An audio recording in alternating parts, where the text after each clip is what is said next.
Friends हाल बेचल में તમારું સ્વાગત છે। આજે આપણે જોઈશું મોસ્ટ ઇમ્પોર્ટન્ટ ક્વેશ્ચન જે આવનારી દરેક એક્ઝામ માટે ઉપયોગી છે। એ પહેલા આપણે એક આન્સર પૂછ્યું કે ટીએનએન હેડક્વાર્ટર કઈ જગ્યાએ આવેલું છે, તો એના અંદર આન્સર આવશે ન્યૂ દિલ્હી। ઘણા સ્ટુડન્ટોએ કોમેન્ટ કરી હતી, સરસ પ્રિપેરેશન છે, કીપ ઇટ અપ। આના સિવાય એ મોડેલ પેપરની અંદર ચોથા નંબર ક્વેશ્ચન્સમાં જે મેં એક્સપ્લેનેશન આપી હતું ભાઈ કે ટિન્ડિલાઇઝેશન્સ, તો એ સાચો આન્સર છે, પણ સ્લાઇડની અંદર હાઈ વેક્યુમ છે એટલે એ કરેક્ટ કરી લેજો। જે એક્સપ્લેનેશનમાં મેં આન્સર આપ્યો છે રાઈટ છે, પણ સ્લાઇડમાં ભૂલ છે। ક્લિયર? ચલો શરૂઆત કરીએ। ક્વેશ્ચન નંબર 1, વિશ્વ યોગ દિવસ ક્યારે ઉજવવામાં આવે છે? વિશ્વની અંદર યોગા દિવસ ક્યારે ઉજવવામાં આવે છે? 21 જૂન, 10 જાન્યુઆરી, 10 નવેમ્બર કે 29 જાન્યુઆરી? તો એનો આપણો જવાબ આવશે 21 જૂન। બરાબર, 21 જૂનના રોજ વિશ્વ યોગ દિવસ કહેવામાં આવે છે। 10 જાન્યુઆરી વિશ્વ હિન્દી દિવસ તરીકે ઓળખવામાં આવે છે। બરાબર, બીજા આપણા માટે કામના નથી। સોલિડ દવાઓની બોડી કેવિટી કે બોડી ઓરિફિસમાં દાખલ કરવામાં આવે તેને શું કહેવામાં આવે? ઇન્સ્ટિલેશન, ઇનક્શન, ઇમ્પ્લાન્ટેશન કે ઇન્હાલેશન? તો જવાબ શું આવશે? બોડી ઓરિફિસમાં દાખલ કરવામાં આવે એને કહીશું ઓપ્શન સી, ઇમ્પ્લાન્ટેશન્સ। જો આની અંદરથી કયો ક્વેશ્ચન વારંવાર પૂછે છે તો ટોપિકલ ઇનક્શન। ઇનક્શન વાળો ક્વેશ્ચન, ઇનક્શન એટલે શું? તો સ્કિન ઉપર આપણે જે દવા એપ્લાય કરીએ એને આપણે શું કહેવાય? ઇનક્શન। ઇન્સ્ટિલેશન એટલે કોઈ પણ પ્રવાહી આપણા આંખમાં અથવા કાનમાં નાખવામાં આવે એને કહેવાય ઇન્સ્ટિલેશન। બરાબર, એ ખાસ પૂછે છે। વિશ્વ વસ્તી દિવસ ક્યારે ઉજવાય છે? 1 માર્ચ, 10 જાન્યુઆરી, 11 જુલાઈ કે 29 જાન્યુઆરી? તો જવાબ શું રહેશે? જવાબ રહેશે ઓપ્શન સી, 11 જુલાઈના દિવસે આપણે વિશ્વ વસ્તી દિવસ તરીકે ઓળખીએ છીએ। નીચેનામાંથી પૈકી ઇન્ટ્રાડર્મલ ઇન્જેક્શન આપતી વખતે કેટલા નંબરની નીડલનો ઉપયોગ કરવામાં આવે છે? બરાબર, જો સ્કિનના લેયર કેટલા હોય? એપિડર્મિસ, ડર્મિસ, સબક્યુટેનિયસ અને પછી મસલ્સ ચાલુ થાય। બરાબર, તો ઇન્ટ્રાડર્મલ માટે આપણે કઈ આવશે? તો જવાબ આવશે ઓપ્શન એ, 26 અને 27। બરાબર, જો 26 અને 27 માં ઇન્ટ્રાડર્મલ, બરાબર, એપિડર્મિસ લેયરની અંદર આવો 25 ગોઝ માટે સબક્યુટેનિયસ, યાદ રાખજો 24 ગોઝ નાના બાળકો માટે, 22 થી 23 ગોઝ આઈએમ આપવા માટે। એટલે યાદ રાખવાનું કે ગેજ નંબર જેટલો મોટો, બરાબર, એટલી નીડલની જાડાઈ ઓછી। ક્લિયર? અહીંયા બી આકૃતિમાં છે, જો 26 27 આઈડી માટે, 25 એસસી માટે, 24 આઈવી માટે અને 23 આઈએમ માટે। એવા સોલ્યુશન કે જે પ્લાઝમા કરતાં ઓછું ઓસ્મોટિક પ્રેશર ધરાવે તેને શું કહેવામાં આવે છે? હાઇપરટોનિક, આઇસોટોનિક, હાઇપરટોનિક કમ્પોઝિશન્સ। તો સોલ્યુશન પ્લાઝમા કરતાં ઓછું ઓસ્મોટિક પ્રેશર ધરાવે એટલે શું થઈ જાય કે સેલ્સની અંદર પ્રવાહી વધે, બરાબર, સેલ્સ મોટો થાય, તેને આપણે કહીશું હાઇપોટોનિક। બરાબર, બીજો ક્વેશ્ચન કેવો પૂછે છે કે ધારો કે હાઇપોટોનિક એટલે સેલની અંદર પ્રવાહી વધે અને સેલ શ્રિંક થઈ જાય, બરાબર, શ્રિંક એટલે સંકોચાઈ જાય, તો એ કયા સોલ્યુશનમાં થાય? તો હાઇપરટોનિકમાં। આ પણ યાદ રાખજો, સેલ શ્રિંક થઈ જાય તો કેવા સોલ્યુશનમાં જોવા મળે? હાઇપરટોનિકમાં। એટલે હાઇપરટોનિકની અંદર શું જોવા મળે? પ્લાઝમા કરતાં વધારે પ્રેશર જોવા મળે, એટલે કોષોમાંથી જે પાણી હોય એ બહાર નીકળે, બરાબર, એટલે શ્રિંક થઈ જાય। પછી આઇસોટોનિક એટલે પ્લાઝમાનું સમાન લેવલ જોવા મળે। બરાબર, નીચેનામાંથી પૈકી કયા સોલ્યુશનનો સમાવેશ આઇસોટોનિકમાં થાય છે? તો આઇસોટોનિકમાં કયો સોલ્યુશન આવશે? નોર્મલ સલાઇન, રિંગલ લેક્ટેડ, બ્લડ કમ્પોનન્ટ કે ઉપરના તમામ? બરાબર, તો જવાબ આવશે ઓપ્શન ડી, ઉપરના તમામ। પ્લસ ઘણીવાર D5 પ્લસ ડિસ્ટિલ વોટર, બરાબર, એ રીતનું હોય ડિસ્ટિલ વોટર D5, તો ભાઈ આઇસોટોનિકની અંદર એ કાઉન્ટ થશે। બરાબર, એટલે ખાસ યાદ રાખવાનું, ઇમરજન્સી માટે આ બેસ્ટ ડ્રગ્સ છે। ટીબીના નિદાન માટે કયો ટેસ્ટ કરવામાં આવે છે? Pap test, haemoglobin test, sputum culture કે મેમોગ્રાફી? તો જો પેપ ટેસ્ટ શેના માટે કરીએ છીએ આપણે? સીએ સર્વિક્સ માટે। હિમોગ્લોબિન ટેસ્ટ શેના માટે કરીએ? આયર્ન ડેફિશિયન્સી માટે। સ્પુટમ કલ્ચર આપણો રાઈટ આન્સર રહેશે। મેમોગ્રાફી બ્રેસ્ટની એક્ઝામિનેશન માટે આપણે કરીએ છીએ। ક્લિયર? અને સ્પુટમ ટેસ્ટ આપણે ખબર સવારે ઉઠીને નૈણા કાંઠે આપણે કહેતા હોઈએ છીએ, તો એ બેસ્ટ રિઝલ્ટ આપે છે। જો માતા આરએસ નેગેટિવ હોય અથવા ફિટસ આરએસ પોઝિટિવ હોય તો કયું ઇન્જેક્શન આપવામાં આવે છે? પહેલાં તો આ ખાસ યાદ રાખવાનું કે માતા આરએસ નેગેટિવ હોય, બાળક આરએસ પોઝિટિવ હોય તો શું નેક્સ્ટ બાળક જ્યારે જન્મે એટલે એની એન્ટીબોડી ન બને એના માટે આપણે કયું આપીએ? એન્ટીડી, વિટામિન કે, કેલ્શિયમ ગ્લુકોનેટ કે મેગ્નેશિયમ સલ્ફેટ? તો આની અંદર જવાબ શું આવશે? એન્ટીડી આપતા હોઈએ છીએ। બરાબર, 1500 માઇક્રોગ્રામ્સ એનો ડોઝ હોય છે। જ્યારે એબોર્શન કરાવ્યું એના પછી 300 માઇક્રોગ્રામ આપણે આપીએ છીએ। આ બંને ડોઝ ખાસ યાદ રાખજો। બરાબર, વિટામિન કે તમને ખબર છે કે ભાઈ ન્યૂબોર્ન બેબીની અંદર બ્લીડિંગ અટકાવવા માટે આપણે આપતા હોઈએ છીએ। કેલ્શિયમ ગ્લુકોનેટ શું છે? મેગ્નેશિયમ સલ્ફેટની SO4 નો એન્ટીડોટ પૂછે મેગ્નેશિયમ સલ્ફેટનો, તો કેલ્શિયમ ગ્લુકોનેટ છે કે મેગ્નેશિયમ સલ્ફેટ શેમાં આપીએ? એક્લેમ્સિયાની અંદર આપણે મેગ્નેશિયમ સલ્ફેટ આપતા હોઈએ છીએ। બરાબર, અને બીજી વસ્તુ કે એન્ટીડી 72 કલાકની અંદર આપણે આપવું ફરજિયાત છે। હિમોલાઇસિસ એટલે શું? હિમોલાઇસિસ કોના કહીશું? WBC નું તૂટવું, પ્લેટલેટનું તૂટવું, RBC નું તૂટવું કે પછી ઉપરના તમામ? તો આની અંદર આપણો જવાબ શું આવશે? જવાબ આવશે RBC નું તૂટી જવું। બરાબર, WBC તૂટી જાય એને કહેવાય લ્યુકોપેનિયા, પ્લેટલેટ તૂટી જાય એને કહેવાય થ્રોમ્બોસાઇટોપેનિયા। મેં તમને આગળ કીધું હતું કે ભાઈ પેનિયા વર્ડ્સ આવે એટલે ઘટી જવું તો તૂટી જવું। બરાબર, વેનમાં ઇન્ફ્લેમેશન્સ લાગે તેને શું કહેવામાં આવે? વેનાઇટિસ, સેપ્ટિસેમિયા, ફ્લેબાઇટિસ, સોરી એફ ભૂલી ગયો છું, ફ્લેબાઇટિસ અને ફેસ્ટાઇટિસ. તો જવાબ શું આવશે? જવાબ આવશે ઓપ્શન સી, ફ્લેબાઇટિસ. બરાબર, શું આવશે? ફ્લેબાઇટિસ. ક્લિયર? અને કારણ કે આઈવી તમે આપતા હોય તો એનું કોમ્પ્લિકેશન ધારો કે તમને પૂછે તો આઈવી થેરાપીનું પણ ફ્લેબાઇટિસ છે, કે જેની અંદર ફ્લેબાઇટિસમાં શું થઈ જાય, એ ભાગ રેડ થઈ જાય અને વોર્મ જોવા મળે. બરાબર, અને ફિલ્ટ્રેશન્સની અંદર કુલ થઈ જાય. યાદ રાખજો, ફિલ્ટ્રેશનનો ક્વેશ્ચન આવે છે અને ફ્લેબાઇટિસનો પણ ક્વેશ્ચન પૂછે એના સાઇનમાં. બરાબર, તો ઇનફિલ્ટ્રેશન્સની અંદર શું થઈ જાય કે ત્યાં કુલનેસ જોવા મળે, પણ અહીંયા વોર્મ જોવા મળે અને રેડ કલર્સ જોવા મળે, ફ્લેબાઇટિસમાં જોવા મળે. નીચેનામાંથી કઈ સેડેટિવ દવાની અસર બ્રેનની સાથે રેસ્પિરેટરી સિસ્ટમને પણ અસર કરે છે? એવી કઈ દવા છે સેડેટિવ કે જે બ્રેનમાં રેસ્પિરેટરી સેન્ટર પર અસર કરે છે? તો ડાયઝેપામ, વિલિયમ, મોર્ફિન કે કોટવીન. તો જવાબ શું આવશે કે જે રેસ્પિરેટરી ડિપ્રેશન કરે? તો જવાબ આવશે ઓપ્શન સી, મોર્ફિન. બરાબર, મોર્ફિન શું કરે? એક ઓપિયોઇડ ડ્રગ છે. કેવી ઓપિયોઇડ ડ્રગ છે? એ રેસ્પિરેટરી સિસ્ટમને શું કરે? એકદમ ધીમું પાડી દે. બરાબર, ડાયઝેપામ જે વિલિયમ ડ્રગ છે કઈ છે? એન્ઝાઇટી ઘટાડે. બરાબર, કોટવીન એક પેન કિલર છે. અને હંમેશા મોર્ફિન જ્યારે તમે પેશન્ટની અંદર આપતા હોય ત્યારે એના રેસ્પિરેટરી રેટ કાઉન્ટ કરવા. ક્લિયર? માયસ્થેનિયા ગ્રેવિસના નિદાન માટે નીચેના પૈકી શું કરવામાં આવે છે? માયસ્થેનિયા ગ્રેવિસનું પેશન્ટ હોય એને નિદાન કરવું તો આપણે શું કરીશું? એક્સરે, અલ્ટ્રાસોનોગ્રાફી, ઇલેક્ટ્રોમાયોગ્રાફી કે ઈઈજી. ઈઈજી એટલે ઇલેક્ટ્રોએન્સેફેલોગ્રાફી. તો જવાબ આવશે ઓપ્શન સી, ઇલેક્ટ્રોમાયોગ્રાફી આપણે કરતા હોઈએ છીએ. એટલે ઇલેક્ટ્રોમાયોગ્રાફી શું થઈ જાય કે જે મસલ્સ હોય અને નર્વ સેલ્સ હોય એની વચ્ચે સિગ્નલ જાય છે કે નહીં ચેક કરે છે. બરાબર, ઈઈજી માટે શું? બ્રેન વેવ્સ માટે આપણે ઈઈજી કરાવતા હોઈએ છીએ. પોસ્ટ ઓપરેટિવ પેશન્ટમાં બોવેલ સાઉન્ડ સંભળાતા ન જોવા મળે તો શાની નિશાની છે? ધારો કે કોઈ પેશન્ટનું ઓપરેશન કર્યું હોય અને પછી બોવેલ સાઉન્ડ ના સંભળાય તો કઈ કોમ્પ્લિકેશન કહેવાય? ઇન્ટેસ્ટાઇનલ ઓબ્સ્ટ્રક્શન, સેકન્ડરી હેમરેજ, પેરાલિટિક ઇલિયસ, ઇન્ટેસ્ટાઇનલ ઓબ્સ્ટ્રક્શન. તો જવાબ શું આવશે? પેરાલિટિક ઇલિયસ. બરાબર, મોસ્ટ ઇમ્પોર્ટન્ટ ક્વેશ્ચન છે આ. રાઇઝ ટ્યુબ દાખલ કરવાની આદર્શ પોઝિશન કઈ છે? તમારે કોઈ પેશન્ટમાં રાઇઝ ટ્યુબ નાખવી છે તો કઈ પોઝિશન આપશો? Supine position, prone position, left lateral position કે high forward position? Ryle's tube નાખતી વખતે હંમેશા હાઈ ફોરવર્ડ પોઝિશન આપણે આપીશું. બરાબર, કારણ ગ્રેવિટીના નિયમ મુજબ શું થઈ જાય? એ સીધી સ્ટમકમાં જાય. બરાબર, અને પેશન્ટને કહેવાનું કે જે નાખતા સ્વેલોઇંગની ક્રિયા ચાલુ રાખે કે જેથી ઇઝીલી જાય. નીચેનામાં પૈકી કઈ પોઝિશન વિનસ રિટર્નને પ્રમોટ કરીને શોકને અટકાવવામાં મદદરૂપ થાય છે? Dorsal recumbent, horizontal recumbent, reverse ટેન્ડલબર્ગ કે ટેન્ડલબર્ગ. બરાબર, તો એવી પછી પોઝિશન કઈ છે કે વિનસ પાછું બોડી તરફ ઉપરની બાજુ જાય? તો જવાબ આવશે ઓપ્શન ડી, ટેન્ડલબર્ગ પોઝિશન. જોઈ લો. બરાબર, ટેન્ડલબર્ગ પોઝિશનમાં દર્દીના પગ માથા કરતાં ઊંચા હોય. બરાબર, જેથી બ્લડ જો ગ્રેવિટી પ્રમાણે શું થાય? હૃદય તરફ વળતું હોય છે. રિવર્સ ટેન્ડલબર્ગમાં શું કરવામાં આવે? માથું ઊંચું રાખવામાં આવે. બરાબર, અને ડોર્સલ તો આપણે નોર્મલ જે ઊંઘતા હોય એ પ્રમાણે હોય છે. અને ખાસ કરીને હાઇપોવોલેમિક શોકની અંદર આ ઇમ્પોર્ટન્ટ છે. એન્ટ્રોસ્કોપી નીચેના પૈકી શું જોવા માટે ઉપયોગી છે? એન્ટ્રોસ્કોપીનો એ જે સ્કોપ છે શું જોવા માટે ઉપયોગ કરો? ફેરિંગ્સ, પેરિકાર્ડિયલ સ્પેસ, ફંડસ ઓફ આઈ કે મેક્સિલરી સાઇનસ? તો જવાબ શું આવશે? જવાબ આવશે ઓપ્શન ડી, મેક્સિલરી સાઇનસ જોવા માટે આપણે શું કરીએ છીએ કે જે મેક્સિલરી સાઇનસ અહીંયા આપણા ફેસની અંદર આવેલા હોય છે એના માટે એન્ટ્રોસ્કોપીનો આપણે ઉપયોગ કરીએ છીએ. બરાબર, ફેરિંગ્સ માટે ફેરિંગોસ્કોપી કરીએ, આઈ માટે ઓપ્થલ્મોસ્કોપી કરતા હોઈએ છીએ. બરાબર, પેડિકાર્ડિયલ સ્પેસ માટે આપણે શું કરીએ છીએ? ઇકોકાર્ડિયોગ્રામ કરાવીએ તો પેડિકાર્ડિયોસ્કોપી આપણે કરાવતા હોઈએ છીએ. બરાબર, નીચેના પૈકી પેરિફેરલ એડીમાં ઇવેલ્યુએટ કરવા માટેનું સૌથી અગત્યની મેથડ કઈ છે? પેરિફેરલ એડીમાં તમારે ઇવેલ્યુએટ કરવી હોય તો બેસ્ટ મેથડ કઈ? ડેલી વેટ કરવું, ઇન્ટેક આઉટપુટ ચાર્ટ, એબ્ડોમિનલ ગર્થ કે ઓલ અબોવ? તો તમારે પેરિફેરલ એડીમાં ચેક કરવા માટે બેસ્ટ મેથડ છે ડેલી વેટ કરવાનો. આપણે શું કરીએ? શરીરની અંદર એડીમાં હોય તો ફ્લૂઇડનો કેટલો ભરાવાથી આપણે ડેલી ચોક્કસ સમયે વજન કરીએ તો આપણને ખબર પડી જાય છે. બરાબર, નીચેના પૈકી કયું માસ્ક ઓક્સિજન ડિલિવરી માટે એક્યુરેટ છે? કયા માસ્ક વડે આપણે ઓક્સિજન એક્યુરેટ પ્રમાણમાં આપી શકીએ? Venturi mask, nasal catheter, face mask, none of the above? તો જવાબ શું રહેશે? જવાબ રહેશે વેન્ચુરી માસ્ક. બરાબર, વેન્ચુરી માસ્ક શું હોય? એમાં ફિક્સ જ હોય. તો 24%, 28% જે પ્રમાણે, અને ખાસ કરીને સીઓપીડી વાળા પેશન્ટની અંદર આપણે વેન્ચુરી માસ્કનો આપણે ઉપયોગ કરતા હોઈએ છીએ. 45 વર્ષના પેશન્ટનું એન્ડોટ્રેક્ટિલ સક્શન કરતી વખતે નીચેના પૈકી સક્શનનું પ્રેશર કેટલું રાખવું જોઈએ? તો 45 વર્ષનું પેશન્ટ છે. બરાબર, એટલે એડલ્ટની અંદર આવી ગયું એન્ડોટ્રેક્ટિલ સક્શન કરતી વખતે આપણે કેટલું રાખશું? 90 થી 110, 95 થી 120, 110 થી 150, 150 થી 200. જવાબ આવશે ઓપ્શન સી, 110 થી 150 આપણે મેન્ટેન કરવાનું હોય છે. બરાબર, બાળકો માટે પૂછે તો બાળકો માટે આપણે 90 થી 110 રાખતા હોઈએ છીએ એન્ડોટ્રેક્ટિલ પ્રેશર.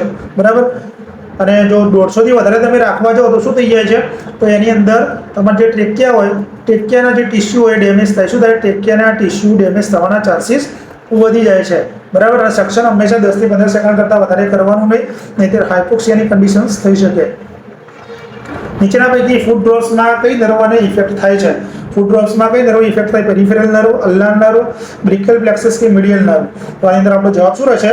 તો જવાબ રહેશે પેરિફેરલ નર્વ. બરાબર. ફૂડ ડ્રોપ માટે પેરિફેરલને નુકસાન થાય. બરાબર, કે જેથી પેશન્ટ હોય પગનો જે પંજો ઊંચો કરી શકતો નથી.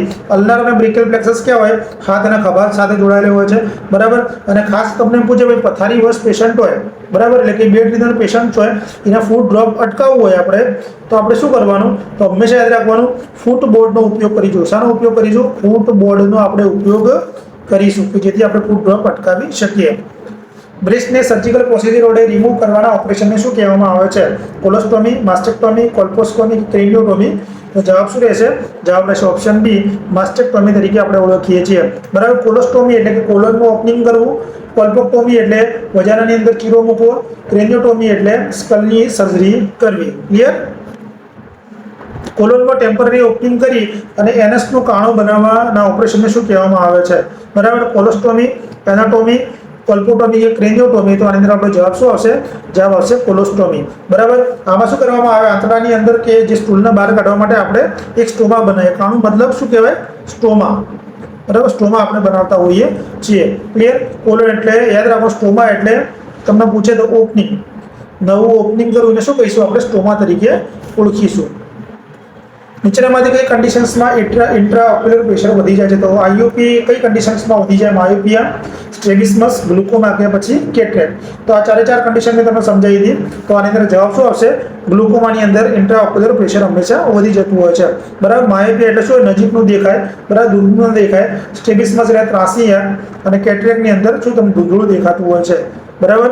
અને ગ્લુકોમાની અંદર જો આ પ્રેશર વધી જાય તો આપણી ઓપ્ટિક નર્વ ડેમેજ થવાના ચાન્સીસ રહે છે.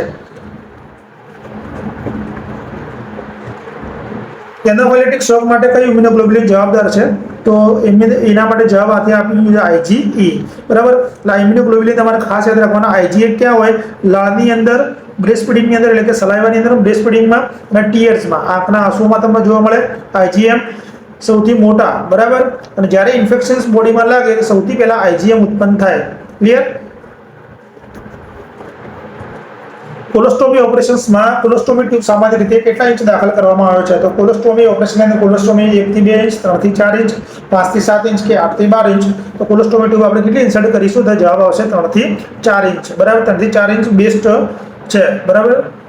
અને હંમેશા વોટર સોલ્યુબલનો જે લુબ્રિકન્ટ હોય એનો ઉપયોગ કરવાનો. નીચેનામાંથી કઈ કન્ડિશનના કારણે સામાન્ય રીતે રિનલ કેલ્ક્યુલા થવાની શક્યતાઓ વધી જાય છે? એ નીચેનામાંથી કઈ કન્ડિશન છે તો રિનલ કેલ્ક્યુલા વધવાની શક્યતા છે? પેન્ક્રિયાટાઇટિસ, ગાઉટ, રુમેટોઇડ આર્થરાઇટિસ કે નોન ઓફ ધી અબવ? જવાબ આવશે ઓપ્શન બી, ગાઉટના કારણે. જેના કારણે ગાઉટ શું છે એ બી પૂછાય કે ગાઉટની અંદર શું થાય? તો યુરિક એસિડનો ભરાવો થાય. શું થાય?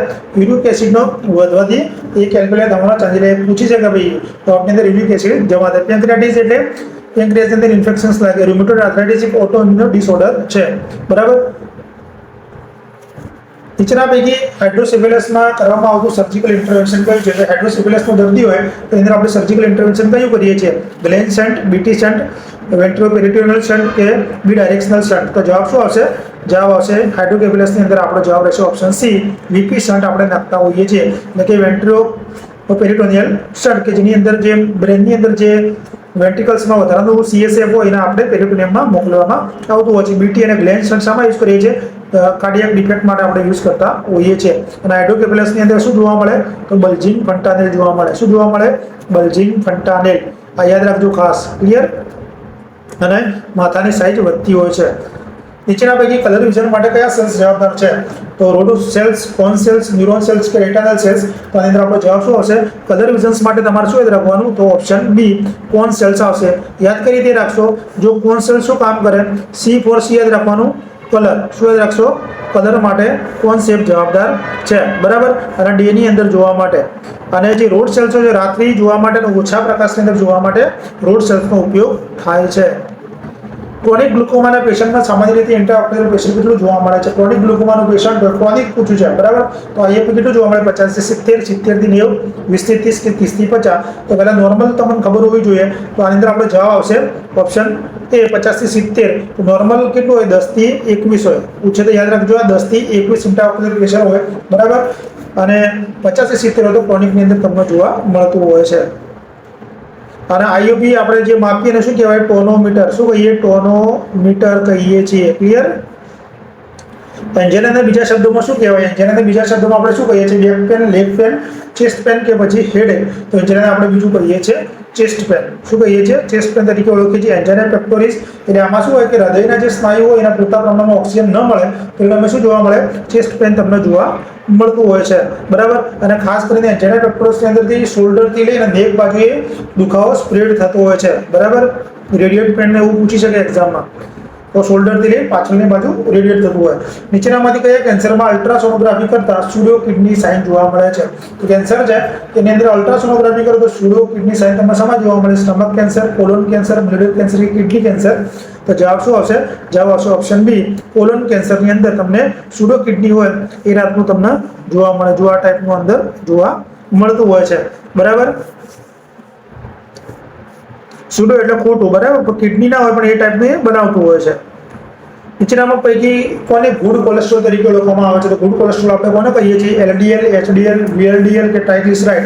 તો સારામાં સારો કોલેસ્ટ્રોલ કયો? તો જવાબ આવશે ઓપ્શન બી. એચડીએલના આપણે કહીએ છીએ. લો ડેન્સિટી લાઇપોપ્રોટીન કે જેને આપણે બેડ કોલેસ્ટ્રોલ તરીકે ઓળખીએ છીએ, ખરાબમાં ખરાબ તો એલડીએલ, બરાબર?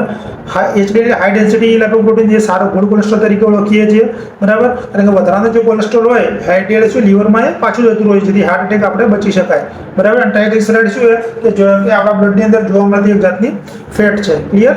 લીવર બાયોપ્સી લીધા બાદ અથવા કર્યા બાદ નર્સે નીચેના પૈકી કયા કોમ્પ્લિકેશન માટે તપાસ કરવી જોઈએ? કોઈ પેશન્ટની લીવર બાયોપ્સી કરી હોય અને પછી કઈ તપાસ કરીશું? બ્લીડિંગ, મસલ્સ ક્રેમ્પ્સ, હેડેક કે રેસ્પિરેટરી ડિસ્ટ્રેસ? અને આપણો જવાબ શું રહેશે? બ્લીડિંગ માટે હંમેશા આપણે ઓબ્ઝર્વ કરવું પડે, બરાબર? કારણ કે અહીંયા શું સૌથી વધુ પ્રમાણમાં કેપિલરીઝ અથવા વાસ્ક્યુલર ધરાવતું એક ઓર્ગન છે, બરાબર? એની અંદર વધારે પડતું હોય તો બ્લીડિંગ થવાના ચાન્સીસ રહેતા હોય છે, બરાબર? અને એક્ઝામમાં પૂછાયેલો ક્વેશ્ચન છે બાયોપ્સી, લીવર બાયોપ્સી કરીએ તો કઈ પોઝિશન તમને આપશો? તો રાઈટ સાઈડ પોઝિશન આપવાની. કઈ જે બાજુ લીવર કઈ બાજુ હોય? જમણી બાજુ. તો એ બાજુ આપણે આવો તો પ્રેશરના કારણે શું થાય? બ્લીડિંગ આપણે અટકાવી શકીએ. હાર્ટ ફેલિયરમાં જોવા મળતો સામાન્ય શોક કયા પ્રકારનો હોય છે? તો હાર્ટ ફેલિયરમાં કયો જોવા મળે? ન્યુરોજેનિક શોક, હાઇપોવોલેમિક શોક, કાર્ડિયોજેનિક શોક કે સેપ્ટિક શોક? તો જવાબ શું આવશે? જવાબ આવશે ઓપ્શન સી, કાર્ડિયોજેનિક શોક, બરાબર? ન્યુરોજેનિક શોક સ્પાઇનલ કોર્ડની જેના કારણે જોવા મળે અને એક જ ન્યુરોજેનિક શોક એવું છે કે જેની અંદર બ્રેડીકાર્ડિયા જોવા મળે. આ યાદ રાખજો, બરાબર? બાકી બધા શોકની અંદર ટેકીકાર્ડિયા જોવા મળે. ક્લિયર? આ ભૂલતા નહીં, બરાબર? નોર્મલ પ્લેસેન્ટામાં એક વધુ પ્લેસેન્ટલ ટિશ્યુના લોબ, એક્સ્ટ્રા લોબ જોવા મળે. એક પ્લેસેન્ટા હોય એને એક્સ્ટ્રા લોબ પ્લેસેન્ટાનો જોવા મળે તો એ તેવા પ્રકારની પ્લેસેન્ટા શાના માટે ઓળખવામાં? જે આગળ આકૃતિમાં આપણે જોઈએ તો પ્લેસેન્ટા સક્સેન્ટુએટા, પ્લેસેન્ટા વેલેમેન્ટોસા, પ્લેસેન્ટા ડેટલ્ડોર, પ્લેસેન્ટા બાયપરપિટા, બરાબર? તો જો આકૃતિ જોઈ લો તો આની અંદર આપણે જવાબ શું રહેશે? જવાબ રહેશે પ્લેસેન્ટા સક્સેન્ટુએટા. જુઓ આ પ્લેસેન્ટા છે અને એનો એક્સ્ટ્રા લોબ જોવા મળે અને સક્સેન્ટુએટા આપણે તરીકે ઓળખીએ છીએ. પ્લેસેન્ટાથી થોડો એક નાનો લોબ એનો વધારાનો જોવા મળતો હોય છે. વેલેમેન્ટોસાની અંદર શું હોય કે જે મેમ્બ્રેનમાંથી જોડાતી હોય, શું હોય? એ મેમ્બ્રેનમાંથી જોડાય. ડેટલ્ડોર એને માર્જિનથી અમ્બિલિકલ કોર્ડથી માર્જિનથી જોડાતી હોય, બરાબર? અને બાયપરપિટાની અંદર શું હોય? બે સમાન ભાગની અંદર વહેંચાયેલી હોય છે. મિનિયરની ટ્રીટમેન્ટમાં લિથિયમ કયા ફોર્મમાં વાપરવામાં આવે છે? Lithium citrate, lithium carbonate, lithium sulphate કે લિથિયમ ક્લોરાઇડ? તો જવાબ શું આવશે? તો જવાબ આવશે આની અંદર ઓપ્શન બી, લિથિયમ કાર્બોનેટ ફોર્મની અંદર આપણે યુઝ કરતા હોઈએ છીએ કારણ કે ઇઝીલી આનું શું થઈ જાય છે? એબ્સોર્પ્શન થઈ જતું હોય છે, બરાબર? એનું થેરાપ્યુટિક લેવલ 0.6 to 1.2, બરાબર? MEQ પર લિટર અને 1.5 કરતાં વધી જાય તો લિથિયમ ટોક્સિસિટી જોવા મળે છે. રેસ્પિડોન કયા ગ્રુપની ડ્રગ્સ છે? રેસ્પિડો કયા ગ્રુપની છે? સ્ટિમ્યુલન્ટ, એન્ટીકન્વલ્સિવ, એન્ટીસાઇકોટિક, એન્ટીડિપ્રેસિવ? તો જવાબ શું આવશે? જવાબ આવશે ઓપ્શન સી, એન્ટીસાઇકોટિક. પણ એટિપિકલ છે. કેવી છે? એટિપિકલ છે. તો સ્ટિમ્યુલન્ટ કોના માટે યુઝ થાય? તો ADHD, બરાબર? ADHD જે છે આપણે એના માટે યુઝ થાય. એન્ટીકન્વલ્સિવ સીઝર્સ માટે યુઝ કરીએ. રેસ્પિરેટરી એટિપિકલ એન્ટીસાયકોટિક જે સ્કિઝોફ્રેનિયામાં યુઝ કરીએ એને એન્ટી ડિપ્રેશનને દૂર કરવા માટે આપણે યુઝ કરીએ છીએ. એટલે રેસ્પિરેટરી શું કરે કે જે ડોપામાઇનનું લેવલ હોય, ડોપામાઇનના લેવલને શું કરે, કંટ્રોલ કરવાનું કામ કરે છે કે જેથી આપણે EPS જે એન્ટીસાયકોટિકની સાઇડ ઇફેક્ટ એક્સ્ટ્રા પિરામિડલ સિમ્પટમ્સને આપણે કંટ્રોલ કરી શકીએ છીએ. નીચેના પૈકી ગ્રુપ થેરાપીની સાઇઝ કેટલી હોય છે? ગ્રુપ થેરાપીમાં સાઇઝ કેટલી હોય? 8 થી 10 મેમ્બર, 10 થી 15, 15 થી 25 કે અબોવ 50. તો જવાબ શું આવશે? જવાબ આવશે ઓપ્શન એ, 8 થી 10 મેમ્બર તમને જોવા મળશે. ગ્રુપનું એક આઈડિયલ ગ્રુપ તમે કહી શકો. બરાબર. ગ્રુપ થેરાપીમાં કોઈ પણ વ્યક્તિ કોઈ પણ ખીચખીચાટ એટલે કે સંકોચ વગર પોઝિટિવ અને નેગેટિવ બંને ફિલિંગ બતાવી શકે તેને શું કહેવામાં આવે છે? કેથરેસિસ, ઇકોપ્લેક્સિયા, ઇમોશનલ ટ્રેન્સ કે ફિલિંગ ફ્લો? તો આની અંદર આપણો જવાબ રહેશે કેથરેસિસ. બરાબર. કેથરેસિસ મતલબ કે પોતાના મનની અંદર જે ગુસ્સો હોય, દુઃખ હોય, ડરની લાગણીઓ હોય એ બહાર કાઢીને શું કહેવાય? કેથરેસિસ તરીકે આપણે ઓળખીએ છીએ. ઇકોપ્લેક્સિયા એટલે કે હલનચલનની નકલ કરવી. બરાબર. ટેકો એટલે શું? ટેકોનું પૂરું નામ શું છે? Technology for community health operations, technology for communications health operation, tool for community health operation, technology for cooperation health operation. જવાબ રહેશે option A, technology for community health operations. બરાબર. ટેકોની એક એપ્લિકેશન્સ પણ આવે છે, ગુજરાત સરકારનો મહત્વનો પ્રોગ્રામ છે. ક્લિયર? આપણા દેશમાં બેઝિક BSc નર્સિંગ પ્રોગ્રામ ક્યારે ચાલુ કરવામાં આવ્યો હતો? 1947, 1960, 1965 કે 1968? જવાબ આવશે ઓપ્શન એ, 1946 ની અંદર BSc નર્સિંગ સ્ટાર્ટ કરવામાં આવ્યું હતું. બરાબર. MSc નર્સિંગનું પૂછે તો 1959 ની અંદર ચાલુ કરવામાં આવ્યું હતું. બરાબર. રાજકુમારી અમૃત કૌર કોલેજ દિલ્હી ખાતે શરૂ થયો હતો પહેલો. નર્સિંગ જર્નલ ઓફ ઇન્ડિયા પણ પબ્લિશ કરે છે. જે નર્સિંગ જર્નલ ઓફ ઇન્ડિયા પણ પબ્લિશ કરે, TNI, ICN, INC કે GNC? તો જવાબ આવશે TNI. બરાબર. TNI. અને ક્યારે કરે તો મંથલી કરતા હોય છે. ક્યારે? આ બી યાદ રાખજો કે જે આ પબ્લિક કરે છે general nursing journal of India, તો એ મંથલી કરતા હોય, TNI કરતા હોય છે. બરાબર. ઇન્ડિયન નર્સિંગ કાઉન્સિલની સ્થાપના ક્યારે થઈ હતી? 1949, 39, 29 કે 1919? જવાબ શું આવશે? જવાબ આવશે 1949 ની અંદર થઈ હતી. એનો એક્ટ પૂછે તો એક્ટ ક્યારે પાસ આઉટ થયો? 1947 ની અંદર. બરાબર. અનુલોમ લગ્ન એટલે શું? અનુલોમ લગ્ન તમે કોને કહેશો? કે ભાઈ ઉચ્ચ જ્ઞાતિનો પુરુષ નીચી જ્ઞાતિમાં લગ્ન કરે, ઉચ્ચ જ્ઞાતિની સ્ત્રી નીચી જ્ઞાતિમાં લગ્ન ન કરી શકે. એ અને બી બંને એક પણ નહીં. તો જવાબ શું આવશે? જવાબ આવશે ઓપ્શન એ, અનુલોમ એટલે ઉચ્ચ જ્ઞાતિનો પુરુષ નીચી જ્ઞાતિના લગ્ન કરે. બરાબર. એને કહેવાય અનુલોમ. પ્રતિલોમ કોને કહેવાય? આ સોશિયોલોજીનો ક્વેશ્ચન છે. પ્રતિલોમ કોને કહેવાય? પ્રતિલોમ એટલે એ તમે કોને કહેજો? ભાઈ ઉચ્ચ જ્ઞાતિની સ્ત્રી નીચી જ્ઞાતિના પુરુષ સાથે લગ્ન કરે એને શું કહેવાય? પ્રતિલોમ. બરાબર. અનુલોમ અને પ્રતિલોમ યાદ રાખજો. પોતાની જ્ઞાતિ સિવાય અન્ય જ્ઞાતિમાં લગ્ન થયેલો હોય તો તેને શું કહેવાય? એક્ઝોગામી, એન્ડોગામી, મોનોગામી કે પોલીગામી? તો ચારે ચાર ટર્મિનોલોજી બહુ ઇમ્પોર્ટન્ટ છે. તો જવાબ શું આવશે? જવાબ આવશે એક્ઝોગામી. એક્ઝોગામી એટલે અન્ય જ્ઞાતિમાં લગ્ન થાય, એન્ડોગામી એટલે પોતાની જ જ્ઞાતિમાં લગ્ન થાય, મોનોગામી એટલે એક પાત્ર સાથે લગ્ન થાય, પોલીગામી એટલે એકથી વધુ પાત્ર સાથે લગ્ન કરવામાં આવે એને કહેવાય પોલીગામી. કોરોના વાયરસ કયા ગ્રુપનો વાયરસ છે? DNA, RNA, કોઈ પણ નહીં કે A અને B બંને? કોરોના કયા ગ્રુપમાં હશે? તો જવાબ આવશે ઓપ્શન બી, RNA છે. SARS-CoV-2 બરાબર સિંગલ સ્ટ્રેન્ડ RNA વાયરસ છે, એનું DNA હોતું નથી. અને બીજા HIV અને રેબીઝ પણ RNA વાયરસના ઉદાહરણો છે. વિટામિન B12 ને બીજા કયા નામે ઓળખવામાં આવે છે? તો વિટામિન B12 ને સાયનોકોબાલામાઇન, રાઇબોફ્લેવિન, થાયામિન કે નિયાસિન? તો જવાબ શું આવશે? Option A, સાયનોકોબાલામિન. B12 ને આપણે કહીએ છીએ. B1 ને થાયામિન કહીએ, રાઇબોફ્લેવિન ને B2 અને નિયાસિન ને B3 તરીકે ઓળખીએ છીએ. અને B12 ની ઉણપથી પર્નિશિયસ એનિમિયા તમને જોવા મળે છે. ક્લિયર? સગર્ભા માતાને રોજિંદી કેટલા આયર્નની જરૂરિયાત રહે છે? સગર્ભા માતાને રોજિંદા આપણે કેટલા આયર્નની જરૂર પડે છે? 0.4 મિલીગ્રામ, 4 મિલીગ્રામ, 40 મિલીગ્રામ કે 400 મિલીગ્રામ? તો બધાને મારી એક રિક્વેસ્ટ છે કે ભાઈ મારા વિડીયોને હાઇપ કરી દેજો. હાઇપનું ઓપ્શન તમને સ્ટારવાળું દેખાશે તો લાઇકની સાથે સાથે હાઇપ પણ કરવાનું રાખો. બરાબર. તો જવાબ આવશે ઓપ્શન સી, 40 મિલીગ્રામની જરૂર પડે છે. બરાબર. ICMRના ગાઈડલાઇન મુજબ પ્રેગ્નન્ટ મહિલાને 40 mgની જરૂર પડતી હોય છે. ક્લિયર? અને 100 દિવસ સુધી આપણે સગર્ભા માતાને આયર્ન ફોલિક એસિડની ટેબ્લેટ આપતા હોય. જો એનિમિક મધર હોય તો આપણે 200 આપતા હોઈએ છીએ. ફ્લોરિન વધુ પ્રમાણમાં લેવાથી કયો રોગ થાય છે? ફ્લોરિન વધુ પ્રમાણમાં તમે લો તો શું થાય? ફ્લોરોડાઇટિસ, ફ્લોરોસિસ, ફ્રેન્ડેટિસ કે ઉપનાતા માંગ? જવાબ શું આવશે? જવાબ આવશે ઓપ્શન બી, ફ્લોરોસિસ તમને જોવા મળે છે. નોર્મલ ફ્લોરિનનું પ્રમાણ કેટલું હોય? તો 1.5 મિલીગ્રામ પર લિટર તમને જોવા મળે. એથી વધી જાય તો શું જોવા મળે? ફ્લોરોસિસ. એટલે નોર્મલ લેવલ પણ યાદ રાખવાનું છે, બરાબર. ડેન્ટલ ફ્લોરોસિસ થાય, સ્કેલેટલ ફ્લોરોસિસ તમને જોવા મળતું હોય છે. એટલે નોર્મલ આપણે ફ્લોરિનનું પ્રમાણ તમે 0.5 to 0.8 એ સામાન્ય પ્રમાણ ફ્લોરિનનું હોવું જોઈએ. કેટલું? 0.5 to 0.8 યાદ રાખજો. દોઢથી વધારે તો ફ્લોરોસિસ થાય. Normal level 0.5 to 0.8.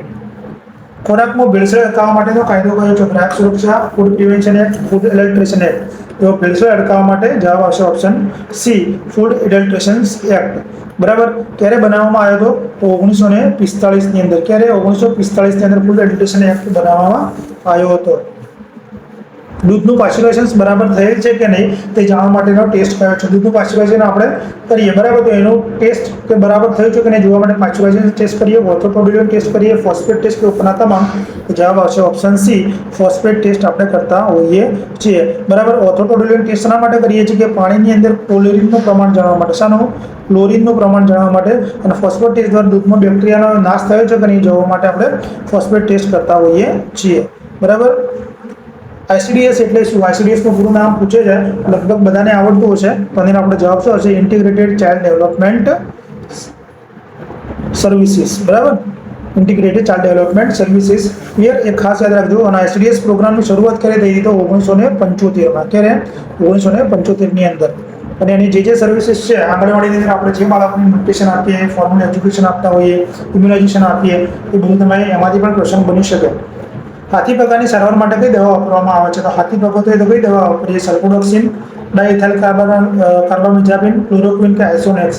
જવાબ આવશે ઓપ્શન બી, ડાઇથાઇલ કાર્બામિઝાપિન આપણે આપતા હોઈએ છીએ, બરાબર. અથવા DNC પણ કહેવાય. સગર્ભાવસ્થા દરમિયાન માતાની ઓછામાં ઓછી કેટલી વાર તપાસ થવી જરૂરી છે? સગર્ભાવસ્થા દરમિયાન માતાની 2 વાર, 3 વાર, 4 વાર કે 5 વાર? તો જો આની અંદર જવાબ આવશે ઓપ્શન સી, 4 વાર થવી જોઈએ, બરાબર. અને ક્યારે ક્યારે કરવાની હોય? કે જુઓ, પહેલી 12મા અઠવાડિયે, બરાબર. બીજી 14 થી 26મા અઠવાડિયે, ત્રીજી 28 થી 34મા અઠવાડિયે, ચોથી 36 અઠવાડિયા પછી. એટલે 4 વિઝિટ ક્લિયર કટ થવી જોઈએ, બરાબર. એન્ટી લેપ્રસી દિવસ ક્યારે ઉજવવામાં આવે છે? એન્ટી લેપ્રસી દિવસ ક્યારે ઉજવો છે? 30 જાન્યુઆરી, 25 ફેબ્રુઆરી, 30 એપ્રિલ કે 25 જાન્યુઆરી?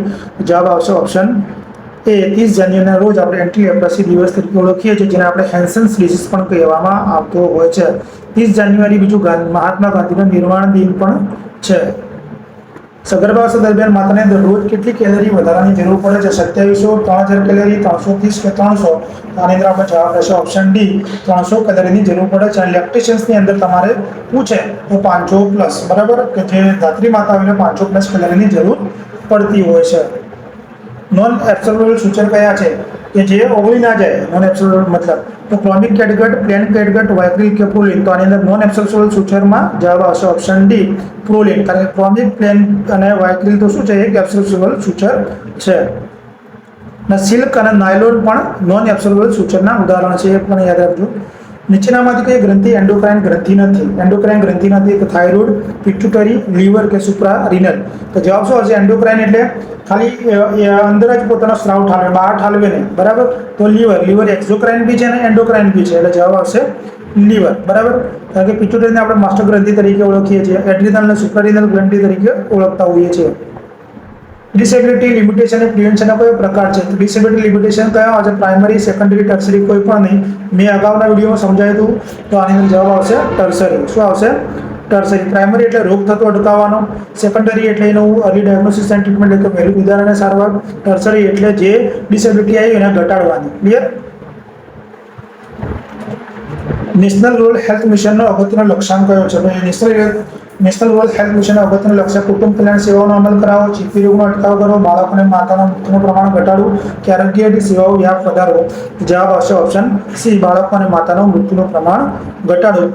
અને એનઆરએચએમની શરૂઆત ક્યારે થઈ હતી? તો 2005માં. ક્યારે થઈ હતી? 2005માં. એ ખાસ યાદ રાખજો. હૃદયનું પેસમેકર કયું છે? AV node, SA node, SV node કે એક પણ નહીં? તો જવાબ આવશે ઓપ્શન બી, એસએ નોડ, બરાબર. કે એસએ નોડ શું કરે? કે હૃદયના ધબકારા ઉત્પન્ન કરતું હોય છે, એને કુદરતી પેસમેકર અથવા નેચરલ પેસમેકર તરીકે આપણે ઓળખીએ છીએ, બરાબર.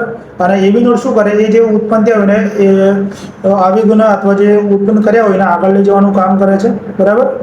અને એસએ નોડ કઈ જગ્યાએ આવેલું? રાઇટ એટ્રિયમની અંદર આવેલું હોય. કઈ જગ્યાએ? રાઇટ એટ્રિયમની અંદર તમને જોવા મળશે. વિશ્વ સ્તનપાન સપ્તાહ એટલે કે બ્રેસ્ટ ફીડિંગ વીક આપણે ક્યારે ઉજવીએ છીએ? 1 થી 7 જાન્યુઆરી, 1 થી 7 એપ્રિલ, 1 થી 7 ઓગસ્ટ, 1 થી 7 ડિસેમ્બર. તો જવાબ આવશે ઓપ્શન સી, 1 થી 7 ઓગસ્ટના દિવસે આપણે બ્રેસ્ટ ફીડિંગ દિવસ તરીકે ઓળખીએ છીએ.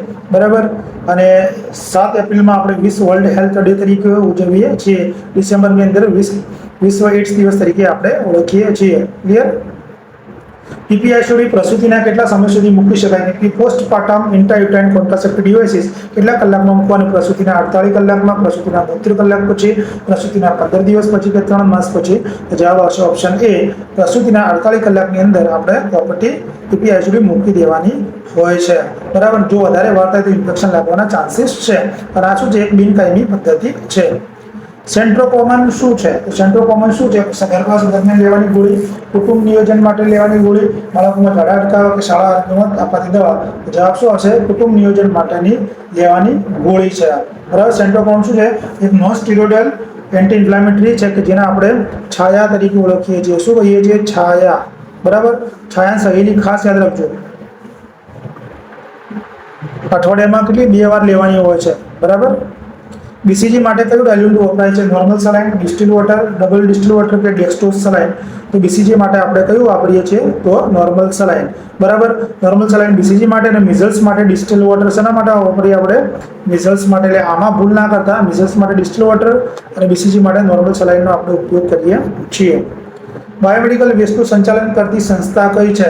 Gujarat pollution control board, atomic energy board, waste control board કે common bio treatment facility board? આનો આન્સર તમારે મને કોમેન્ટમાં કરવાનો છે. બરાબર. ચલો મળીએ કાલે એક નવા વિડીયો સાથે. Thank you.